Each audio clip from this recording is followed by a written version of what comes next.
Unaweza ukasubscribe na ukabonyeza alama ya kengele ili kuwa kwanza kupata notification. Anaitwa Joseph Kent, yeye ni mkurugenzi wa kituo cha kitaifa cha kupambana na ugaidi Marekani.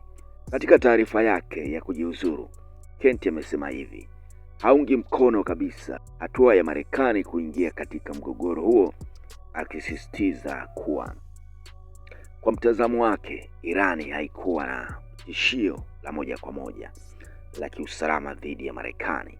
Uamuzi wa kuingiza taifa hilo vitani umechochewa zaidi na maslahi ya nje, akimtuhumu Rais Donald Trump kuongozwa na ushawishi wa washirika wake wa Israeli pamoja na makundi ya kibiashara yenye maslahi na eneo hilo.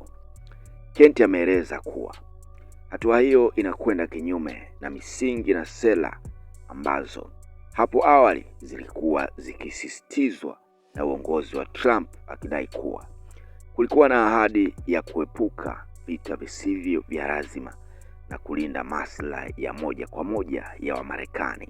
Kent amesisitiza kuwa kile kinachoendelea sasa kinafanana na matukio ya kihistoria ambapo propaganda na taarifa zisizo sahihi zilitumika kuhararisha vita, akirejea moja kwa moja katika mazingira yaliyotokea katika vita ya Iraki ya mwaka 2003.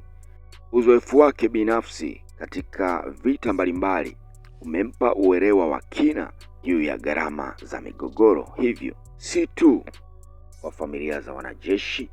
Pia Kent amefichua kuwa aliwahi kushiriki operesheni za kijeshi mara 11 katika maeneo yenye migogoro, na katika harakati hizo alipoteza mke wake mpendwa Shannon, jambo ambalo limempa mtazamo wa kipekee kuhusu madhara ya vita.